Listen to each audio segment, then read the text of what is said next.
This episode may contain content of a graphic nature, including descriptions of physical and sexual violence against adults, children, and animals. Listener discretion is advised. Hi everyone, I'm Talia. And I'm Tanya. And together we are Crimes and Consequences, a true crime podcast.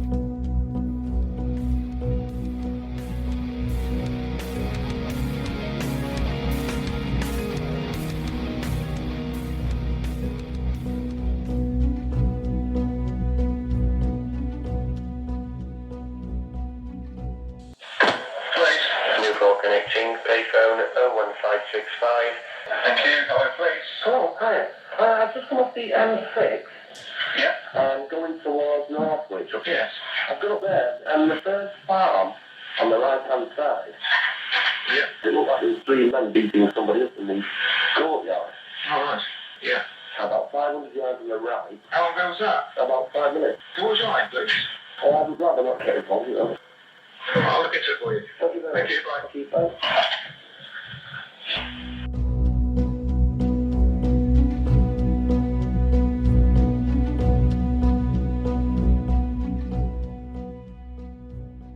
Hi Tanya. Hi, Talia. Welcome back everybody to Crimes and Consequences. I'm kind of going back to our roots today. This episode is really gruesome. Oh, man. We haven't had a super gruesome one lately. It's a 10. Oh, shit, really? Yeah, there's a father, his 2 adult children, and a male teen were sadistically tortured for hours in a barn in a property known as the Burnt House Farm. And Tanya, the violence against them was gratuitous and wickedly shocking. But even more stunning is the fact that one of the killers escaped justice and lived a life of luxury. Oh, I hate it. Under assumed name for 16 years. Again, this story is gruesome, and much of this episode will be graphic. Ugh. A lot of it. So, if you can't take it... You've been warned. Yes. Don't email us saying, you didn't let me know it's going to be so bad. I'm letting you know. It's bad. It's bad. But before I get into all that, I'm going to give you some background, and I'm going to ask you guys to hit the follow button on whatever app you're listening to us on. Are you ready? Absolutely. 44-year-old Brian Waters was a loyal and devoted husband and father. His family described him as nonviolent, kind of a hippie kind of guy who enjoyed smoking weed and relaxing with friends, kind of like me in college. But for this story to be told properly, you must know another aspect of Brian. Brian sold drugs for a living, mostly weed. His principal business was in Holland, where marijuana could be legally sold in areas in Amsterdam. But in 2002, he rented some property known as the Burnt House Farm, and that is in Tabley, near Knutsford, in Cheshire, England. Brian, along with an old friend named Mujahid Jahid, I'm sure I slaughtered that, but thankfully he goes by Johnny, set up a cannabis farm there. This sprawling property was comprised of a large brick farmhouse, and I saw some pictures of it. It appeared to have a chicken coop, a cowshed, multiple barns, and multiple buildings on its parameters. And then it was all surrounded by fields. I'm sure at one point the Burnt House Farm was a thriving farm, but now it is where Brian Waters and his friend Johnny grew marijuana. If you're imagining a high-tech grow operation like what is happening in the United States now with all these marijuana companies, you'd be very wrong. The marijuana plants were grown inside the old farmhouse in clay pots, and they were watered with hoses. The operation was profitable, but neither Johnny nor Brian were living a life of luxury. In 2002, they earned about $1,500 cash each monthly, which is roughly $3,500 or $4,000 in the U.S. Brian frequently traveled to Holland because that's where his main cannabis farm was. As most of you know, in 1976, weed in Amsterdam could be sold legally at coffee shops. And throughout all of Holland, the marijuana laws were really relaxed. It was usually misdemeanor. However, once you cross that border, it's illegal again. And Brian often traveled back and forth from England to Holland, and he would broker deals for other suppliers along the way. In 1999, during one of his trips, Brian was searched by customs at the border in Dover, and $22,000 in cash was confiscated from Oh, him. man. Yeah, it wasn't his money. Oh, shit, Billy. That money belonged to a hard-lined criminal named John Wilson, a well-known drug dealer from Manchester, England. Brian was now indebted to John Wilson, and he promised to work off what he owed. And I think he would do that by not taking any cut of the negotiations, but don't quote me on that. A few years went by, and Brian slowly, very slowly, whittled away at the debt he owed John. Although Brian was a nonviolent man in the underground world of drugs, that was an anomaly. His associates often didn't share the same temperament as he did.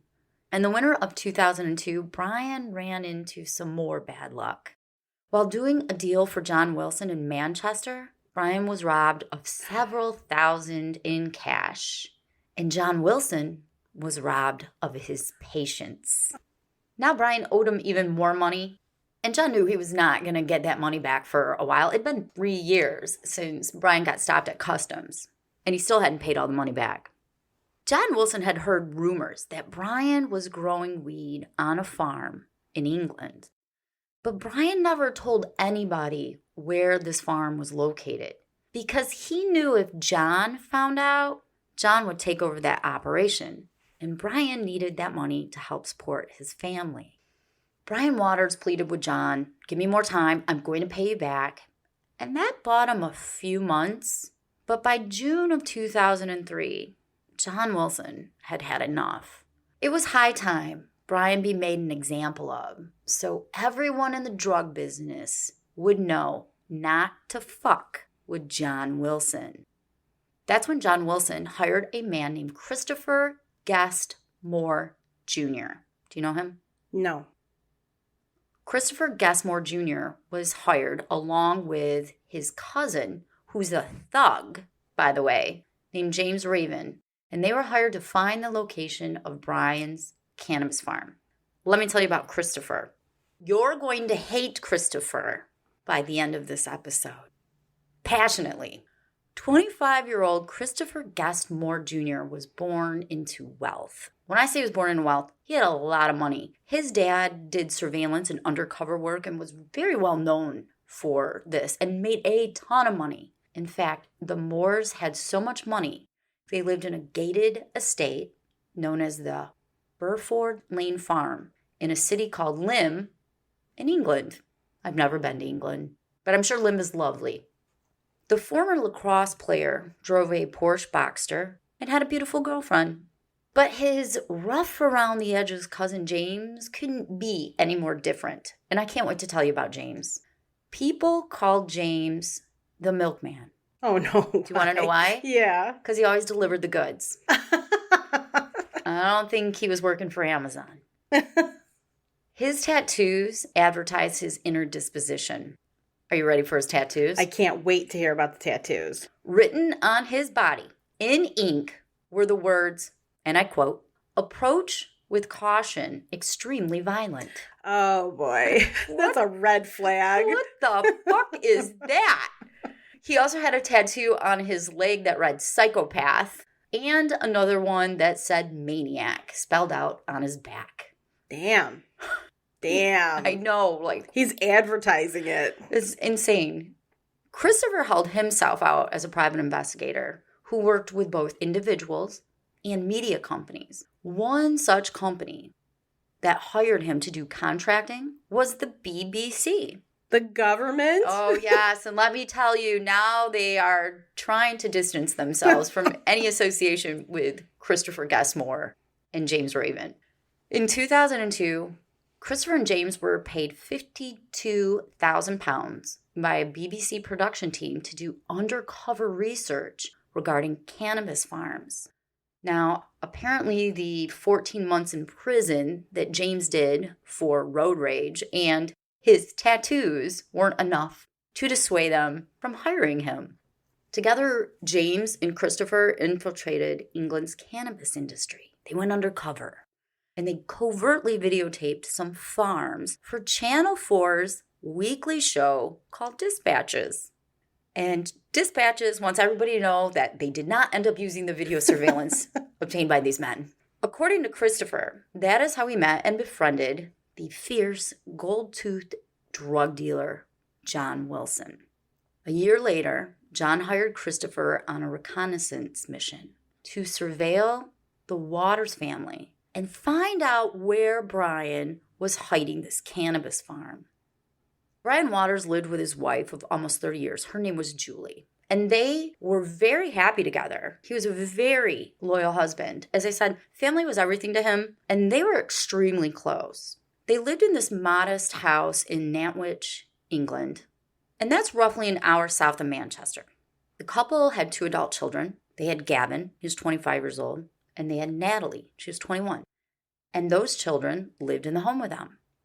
Natalie and Gavin would often help their father water and harvest the crops out at the burnt house farm because he spent a lot of time in Holland at the other farm.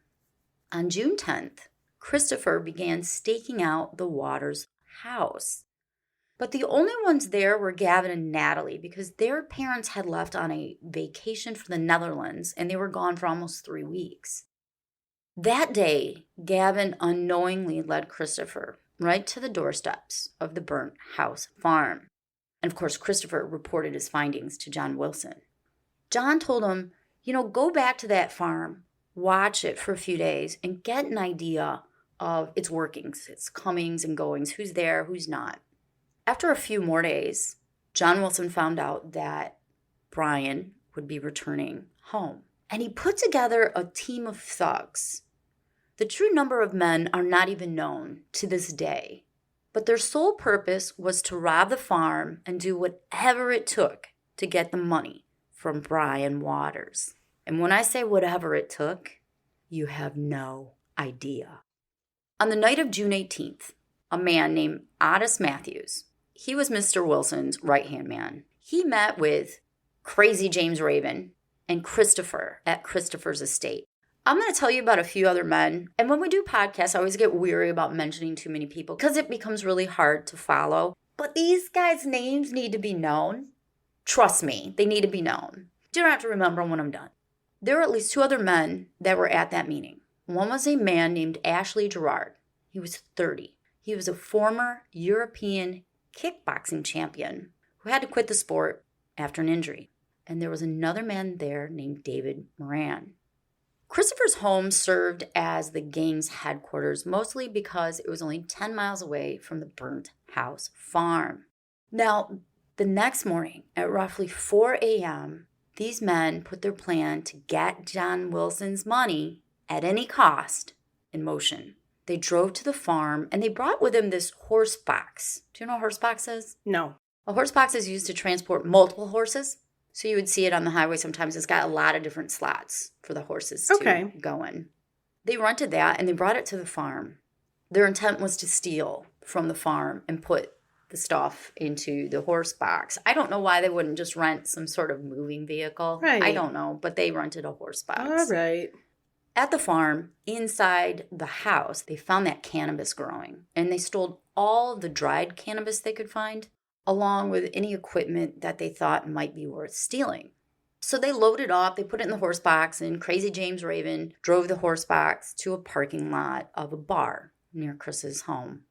On the way back to the farm, and I don't know who was driving James back, but someone drove James back. On the way, Crazy James, stopped to the grocery store, and he bought some sandwiches, some pop, some cigarettes for his motley crew of gangsters waiting at the farm. And yes, I just took an opportunity to say motley crew on purpose. I threw that in there for fun. They were waiting there at the farm because they knew Brian was back. He was back in town, and they knew that he would end up showing up there. So no one was home when they stole all this stuff? Nobody lived at that farm. They lived in Nantwich. Oh, that's right. So they live away. The Waters family right. actually lives away. And inside the farmhouse is where they're growing the weed. Right. They're not actually living there. Yeah, or sowing the land with marijuana seeds. After eating their lunch and smoking a ton of cigarettes, the men got antsy. So they went back inside the farmhouse and they just broke everything. They destroyed it just to keep themselves busy. Now, at 11:50 a.m., a car finally pulled into the driveway. And this is where it's going to start getting real ugly. It wasn't Brian. It wasn't Johnny, his partner. But it was Johnny's stepson, 19-year-old Suleiman Razik. And by then, the group of gangsters, they'd grown restless and they were desperate for some action. But before I tell you what happens next, take a second to buckle up and then listen to some of the great products from our sponsors. Like Gavin and Natalie, 19-year-old Suleiman Razik earned extra money by helping his stepfather. He watered and harvested the crops. When he arrived that afternoon, he assumed that he was the only one there because there wasn't any other cars. He didn't know that there was an automobile parked in one of the barns. Suleiman exited his car and he walked towards the farmhouse. He put the key in the lock, and as he turned the knob to open it, a group of men wearing gloves and ski masks ran towards him. They punched him and kicked him until he fell to the ground. And then they continued kicking him and punching him. Then they dragged him inside the old farmhouse. He could see it was a mess in there. It was ransacked. Water was dripping from the ceiling. Dirt and plants covered the floor with all these broken clay pots. Once inside, he was beaten some more. And then they just shoved a whole bunch of marijuana leaves and dirt into his mouth. There were at least 6 men there at the time, and they dragged that 19-year-old outside through the dirt and into a cowshed where his wrists were bound with duct tape. A blue rope was tied around his ankles, and Suleiman was certain he was going to die. Yeah, for real. He couldn't see the faces behind the masks, and he didn't recognize any of the voices, and he had no idea why anyone would be beating him.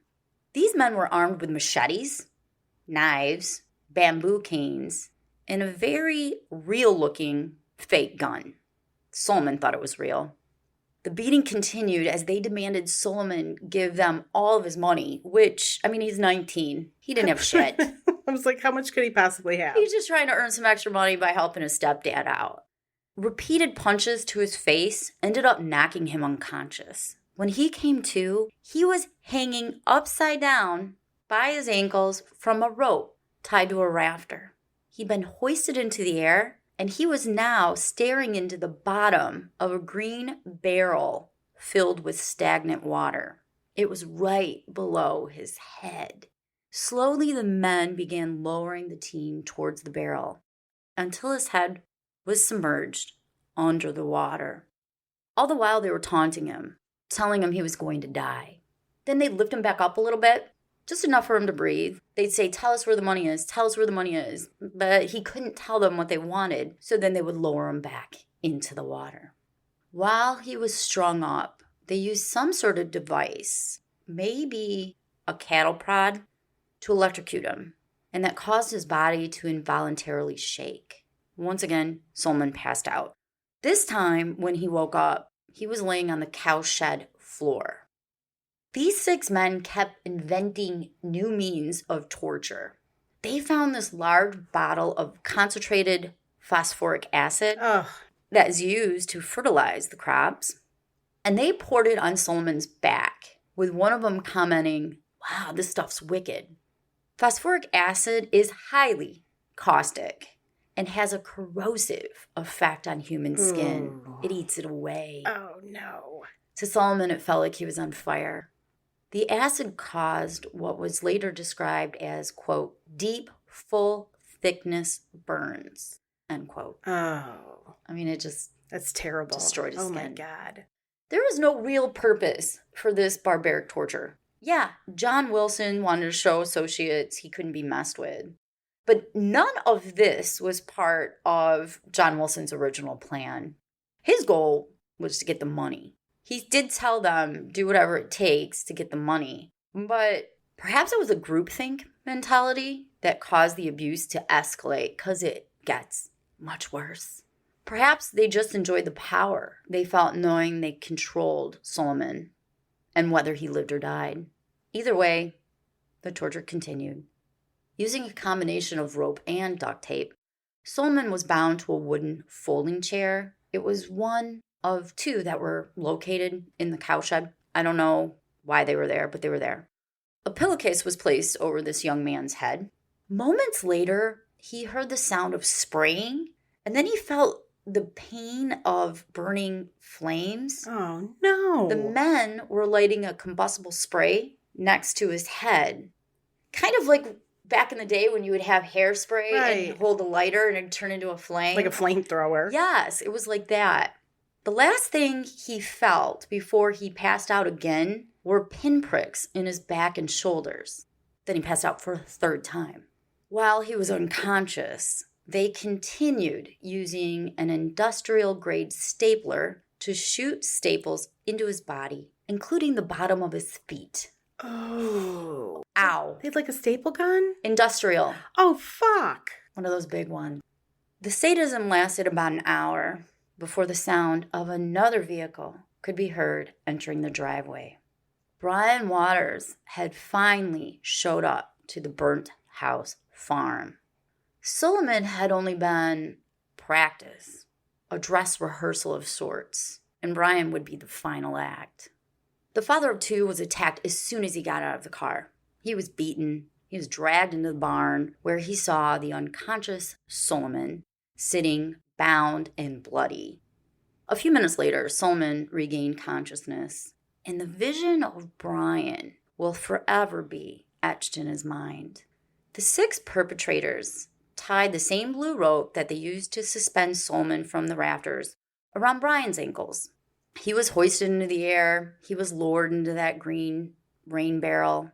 Solomon watched as Brian writhed back and forth in a fruitless attempt to catch air.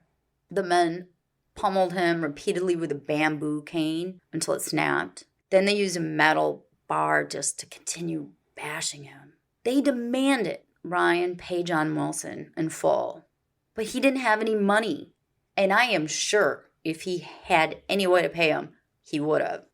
A knife with a curved blade was passed around, and they all took turns cutting Brian.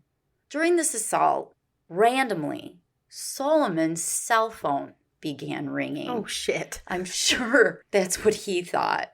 It was his mom. Oh, no. She was calling to check up on him. One of the men held the phone to Solomon's ear, and they forced him to speak with her. He had to assure her he was fine and he'd be home a little later. This is after all that torture he went through. When the call ended, the torture of Brian resumed. Everything that was done to Solomon was done to Brian, and then some. His face and chest were riddled with industrial staples. At some point during the attack, Brian had been stripped of his pants and underwear. Using the metal bar, I believe it was an iron bar, the men savagely sodomized him. All the while yelling at him, he better turn over the money. The iron bar was forced so far into Brian's rectum that it struck the base of his spine. Ooh. The pain was immeasurable, I'm sure. It destroyed his insides. Phosphoric acid was poured all over him. Brian was then bound with rope and duct tape, and he was secured to a wooden folding chair next to Solomon. They continued beating Brian. As they did, they heard the sound of another vehicle approaching.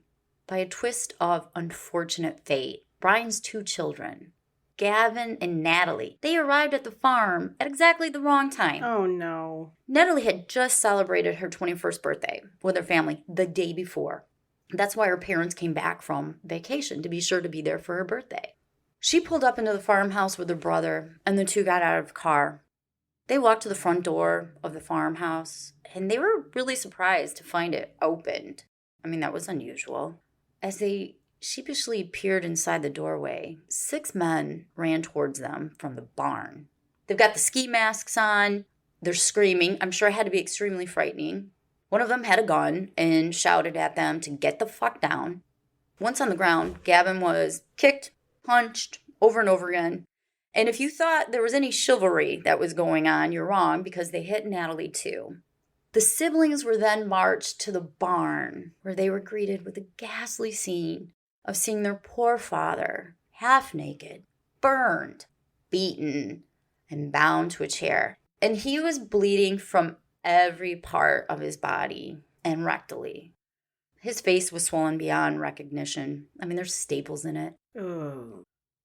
The floor underneath Brian was saturated with blood and vomit.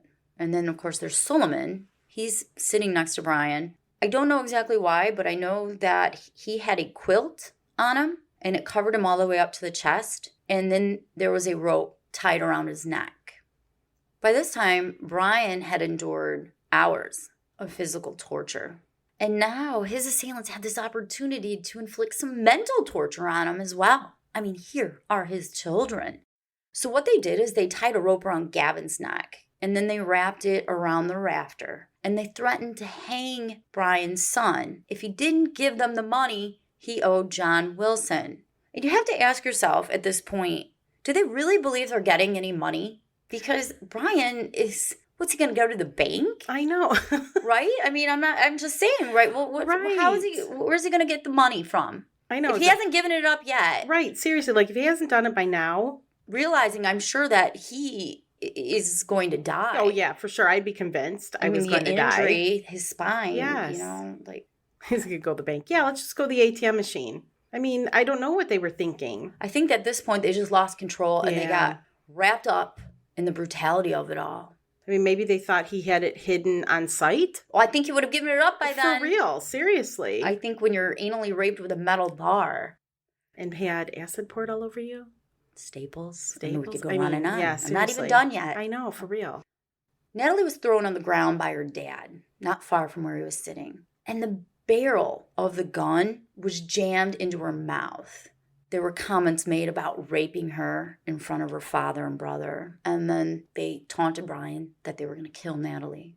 Brian begged and pleaded with them to just please spare his children. He watched as they beat Gavin. And then Gavin and Natalie had to watch as they continued the assault on their father. And to be clear, I'm not exactly sure when Natalie and Gavin arrived. I know they saw their father being tortured. I don't know how much they could have seen him raped. I don't know. But I know they saw him being tortured. And I know they saw this. A large black garbage bag was suspended over Brian's head. It was hanging there. And then the men lit the bag on fire and laughed as the plastic dripped down Ooh. onto his face, burning his flesh. Brian began struggling to breathe and begged them to loosen the restraints, but they refused. And by that time, in all likelihood, it wouldn't have changed the outcome of the story. Brian's injuries were so extreme that nothing could have saved him from his imminent death. It'd been 3.5 hours of torture before Brian took his last breath and died as his children watched on helplessly. Oh. Once he was dead, for whatever reason, they cut his binds and they dragged him into the adjacent milking parlor. And anybody that's been to a milking parlor knows that they're, especially like an old one, it's going to be gross. It's going to be grimy. And they just left him there on the floor. Now, towards the end of all of the torture, while it's still taking place, Christopher and Otis Matthews, they used Brian's car to drive to the Waters family home. They were hoping to find some money there. Brian's 42-year-old wife, Julie, was just doing some chores in the kitchen when they barged through the front door. They ransacked the entire house. And of course, they didn't find any hidden money because Brian would have given it to them already. Realizing there's no cash, they decided to kidnap Julie. Julie was forced to lie down in the backseat of Brian's car. And then they put a comforter over her. And they drove her to the burnt house farm. Now, this is where it gets a little strange. An associate of John Wilson's, and I had mentioned this guy's name to you before. His name was David Moran. It's not clear in the records, and I did get 2 court memorandums and opinions on this case in an appeal. It's not clear what David Moran's part was in this, and I'm just going to tell you all that I believe he was there at the farm the whole time. But what I know for sure is that he was keeping John Wilson apprised of the situation on the farm. John Wilson was very unhappy when he heard about how things were going on the farm. His henchmen had gone too far and were completely out of control, especially James Raven. John instructed David Moran, who by the way had a burner phone, to go to a payphone and anonymously call the police to report the assault at the burnt house farm. He wanted it to end. From my understanding, David Moran had tried to get James Raven to leave and James wouldn't. So now John Wilson has told him to go and call anonymously. Damn. That's fucking crazy. At the time, he didn't know that Brian was already dead. At 4:06 p.m., 999, which is like our 911, received the following anonymous call from a phone booth close to the farm. This is what he says. Please. New call connecting. Payphone 01565. Thank you. Hello, please. Oh, hi. I've just come off the M6. Yeah? I'm going towards Northwich. Yes. I've got up there, and the first farm on the right-hand side, Yeah. it looked like there was 3 men beating somebody up in the courtyard. All right. Yeah. About 500 yards on the right. How long ago was that? About 5 minutes. Towards your line, please. Oh, I would rather not get involved, you know. I'll look into it for you. Thank you very much. Thank you. Bye. Thank you, bye. Officers responded within a few minutes to the call for emergency services. They pulled into the property only moments after Christopher and Otis arrived with Julie. In fact, Julie was still in the back seat when she heard the sirens approach. Taken by surprise, the men took off running from the barn, and they forgot something very important: a bag of evidence that they had been collecting. Oops. They were so careful during the crime to put everything, all the trash, everything in a bag so they could take it with them. And they left the bag? They left the whole bag. Oh, no. I mean, good. James Raven, he was wearing this bright colored jacket, so it made it really easy to spot him in the field because he took off running. And he was detained almost immediately. But the other men managed to escape. The scene was wickedly gruesome, as you can imagine. Both the cowshed and the milking parlor were painted in gore. The police found the plastic grocery bag. Inside it was sandwich wrappers, Sprite cans, some Red Bull, some cigarette butts, and even a pile of human shit. Oh, that's lovely. Got all kinds of DNA evidence. Exactly.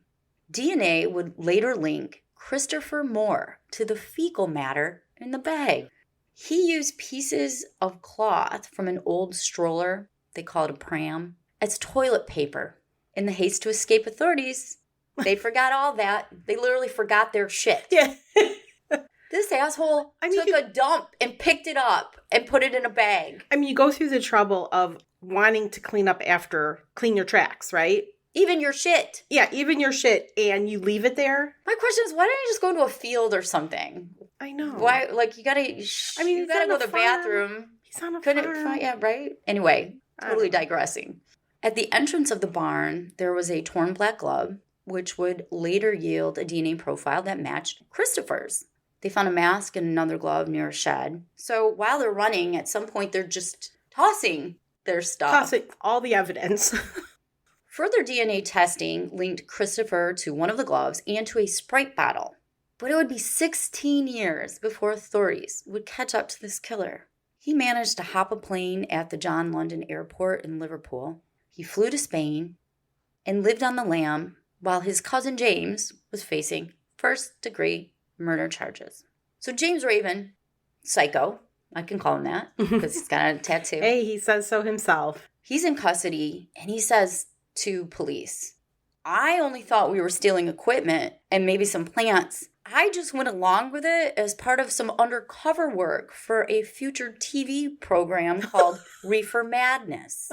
That's what he tried to sell them. Wow. But the BBC had stopped working with Chris and James Raven months earlier. James claimed to be horrified by the crime, and this is a direct quote from him. I tried to get them to stop, but they ignored me. I, too, was a victim. Oh, come on. I was a victim in the sense that I saw people being hurt and there was nothing I could do about it. I'm a caring, loving person, end quote. Shut the fuck up. I know. Dude. Disgusting. However, Solomon, Gavin, and Natalie later heard his voice and they recognized it, and they pinpointed him as the ringleader at the barn. It makes me so angry to have him say, I too was a victim. Ugh. In addition, police found a photo of James Raven that was taken a couple weeks earlier. In this photo, he's wearing a black ski mask. He's holding a hatchet and a fake gun. And that's all the stuff they found at the farm. What a dumbass. James said the photo was just a joke. Oh, sure. Now, an autopsy was done on Brian Waters. No. And that reflected the inhumane and barbaric abuse that he endured for 3.5 hours in that cowshed. It's so bad.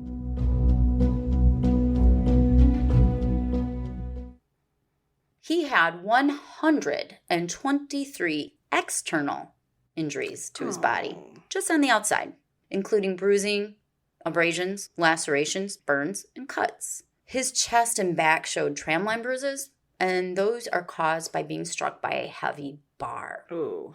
His thyroid cartilage was fractured, and they believe that occurred either as a result of strangulation or from a kick to the throat. Ooh. And there was a champion kickboxer involved with this, allegedly. The left side of his ribcage had 11 fractures, and the right side had 15, for a total of 26 fractures in his ribs. Oh my goodness. His nose was smashed and his sternum was broken. There was bleeding to the surface of his brain, bruising on his heart sac.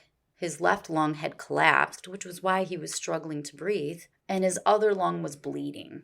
So he also had to have this sense of suffocating. Right. His anus and rectum were destroyed by the sexual violence, and his actual cause of death was deemed to be a cumulative effect of multiple injuries. That's just sad. It was so bad. Jeez. So bad. Solomon Razik was rushed to the hospital in critical condition.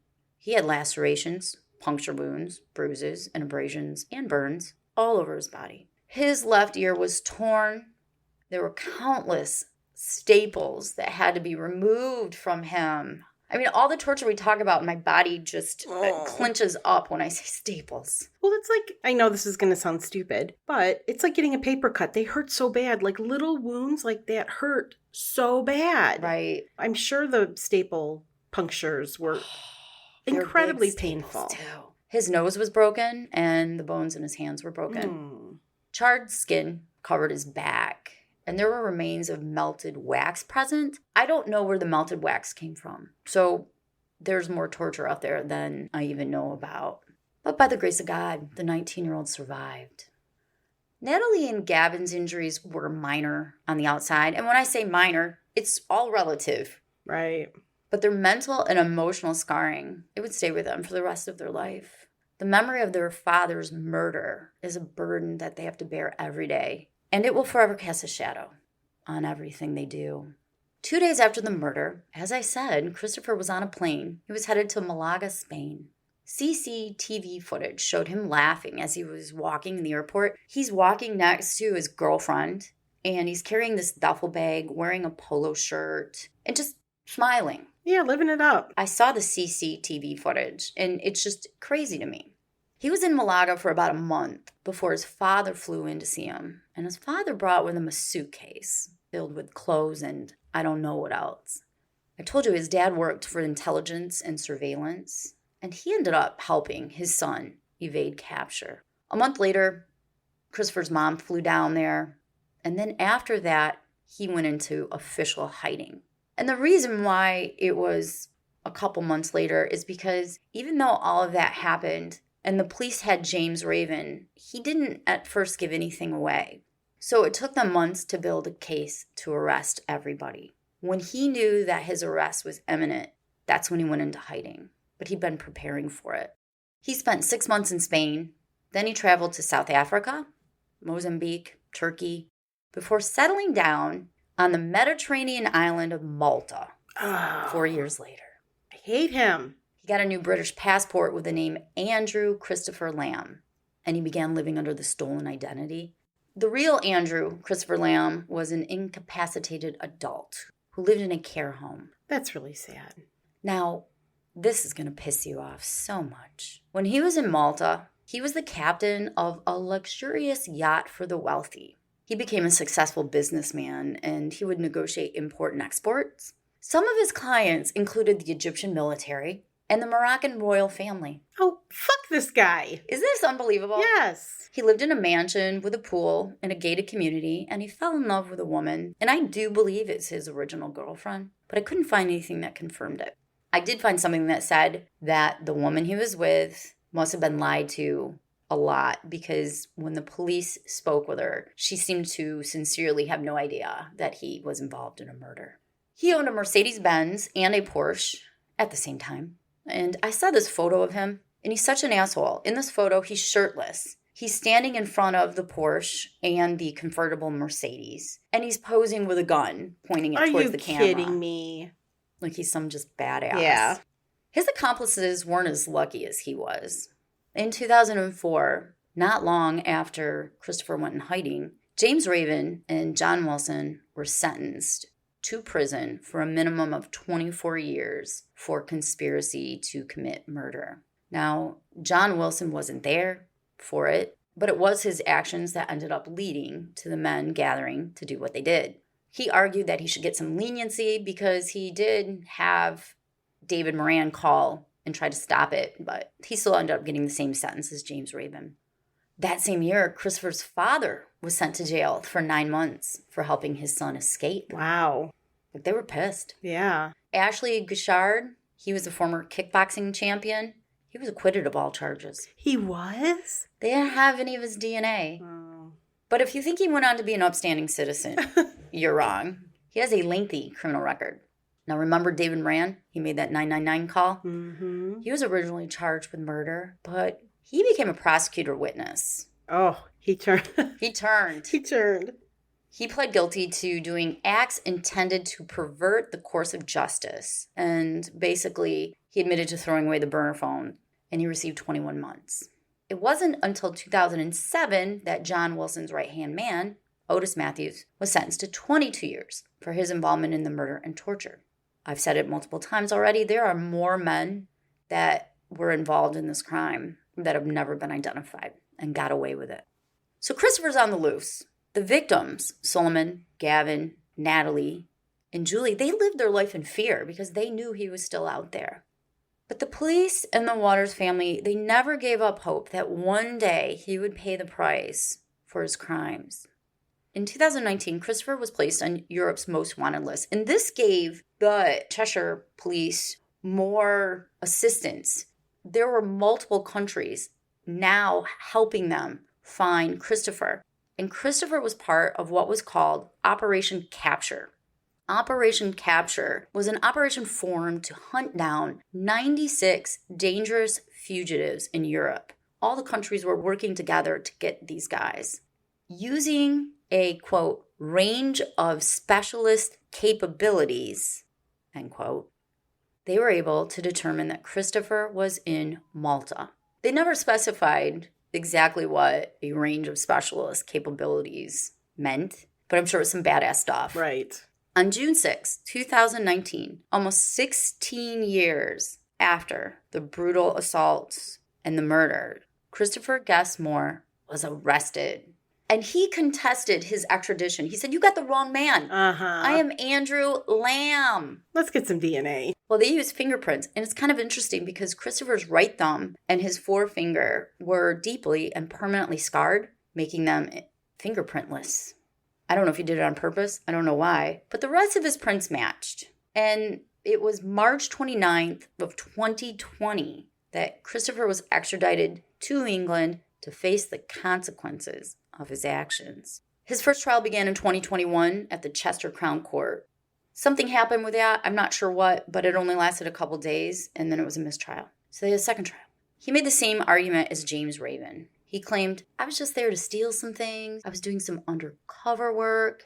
He said that he was hoping to sell a story about John Wilson being a secret police informant. And I found that really interesting. I wonder if John Wilson was, because why would he use that as a defense? Right, like just Just make where it would up. he get it from? Where would he get the idea from? Christopher claimed that he left before anyone was attacked. And in his defense, his godfather, his name was Stephen Hayes, he was a former cop and a millionaire private detective. He took the stand and gave Christopher the alibi he needed. He claimed that at the time that the vicious assaults took place and the murder, he was drinking wine with Christopher at a bar. But let me tell you about Stephen. He had this reputation as a corrupt police officer who fabricated evidence.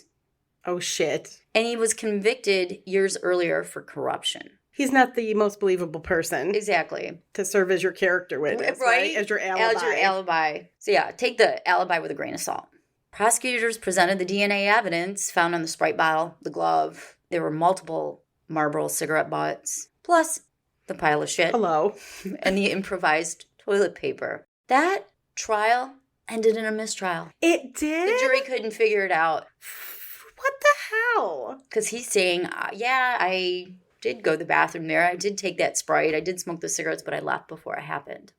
So he's retried again in November of 2021. And this time, after deliberating for 12 hours and 14 minutes, 43-year-old Christopher Guest Moore Jr. was found guilty of conspiracy to commit murder. The vote was 12-2 in favor of his guilt. And in England, it doesn't have to be unanimous. Huh. Then how do you get a mistrial? Oh, maybe you... You can't get 6 and 6. Yeah, I guess so, right? Mm-hmm. All you'd have to do is convince one person? They couldn't. Jeez. He was given the mandatory life sentence, and that doesn't mean exactly what you think it means. He has to serve a term of 24 years before he can be considered for release by the parole board.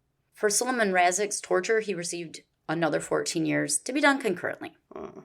Now, at the trial, Suleiman Razik spoke. He's married. He's older now. He said, quote, "Nearly every day since I've thought about what happened or I've had a flashback, I'm still physically scarred in numerous places, and these are constant reminders to me. I've had so many sleepless nights. Even now I have terrible nightmares where I relive what happens. The memories all come back to me, and there's nothing I can do to stop it. I know these will never go away," end quote. He also said that he has to hide his back. He always has to wear a shirt because he doesn't want his children to see the scars.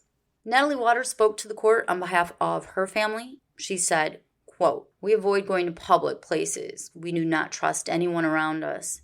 Every single day, I have memories of what happened flash into my head. Anytime, day, night. Whenever I think about my dad, I always see the image of him in the chair suffering. Since the incident, we still live together without being able to move on. The verdict today marks the end of an incredibly painful journey in our lives," end quote. Oh, they all live together, like Mom and Gavin and her? Yeah, and there was more they went on to say. I mean, this happened during COVID, so they were like, you know how you feel with COVID and you're all trapped inside your house and you can't go anywhere? That's how we feel every day since the crime. That's so sad. Very, very sad. I need to tell everybody I got a lot of my information from, as I said, the court records, which I was surprised I could get for England. I got stuff from the lancashire.telegraph.co.uk article, casemine.com, and I'll list the rest of the sources in our notes. And that's the end of the story. How awful. That's just Jeez. fucking horrible. Over some weed? Right? I know, it's not to minimize it, but jeez. Over some money. Yeah, over money. Wow. And it's not even like he stole it. It got confiscated. I know. You know, like, that's the cost of doing business when you're selling illegal shit. I Right. mean, damn. I don't know. I feel bad for Brian. That's just one of the most yeah. awful ways to go. And to watch your children suffer is the biggest nightmare for parents. I mean, For hours. hours. I want to thank everybody who stuck around and listened to that whole thing because it was awful. And if you haven't done so already, go ahead and just hit that subscribe or follow button, whatever you have. And if you want to hear more from us, you've already gone through all of our playlist. Check out us on Patreon. You can go to our website to learn more about it, crimesandconsequences.com. I counted, Tanya, and we have about 170 episodes for anybody that subscribes to our Apple channel podcast or joins us on Patreon. Wow. Yeah, right? It's a lot. Yeah, that is a lot. That's because we do a lot of work. Yeah, we say a lot of F-bombs. Mm-hmm. And some of those stories are pretty nasty. It's a lot more raw. So check it out. And also check us out on social media. Our hashtag is hardcore true crime. And we have a few shout outs. We do. These are our newest Apple Podcast subscribers or Patreon members that have joined us in the past 5 days. Felipa, Corey with a K, Adriana, and F. What's on F? Somebody's Never fucking mind. None of your fucking business. Val Getty and Brianna. Thank you, Thank everyone. you, guys. We hope you're enjoying all the extra episodes you have access to now. Oh, they are. I'm sure of it. And for all you that are going to CrimeCon in Las Vegas on April 29th through May 1st, come visit us on Podcast Row. Yes, please come visit us. We would love to see all of you. That'll be great. I'm super excited. Me too. Anything else, Tanya? No, Talia, I think we covered all of our business. All right. Until next week, do not kill each other. Bye. Bye.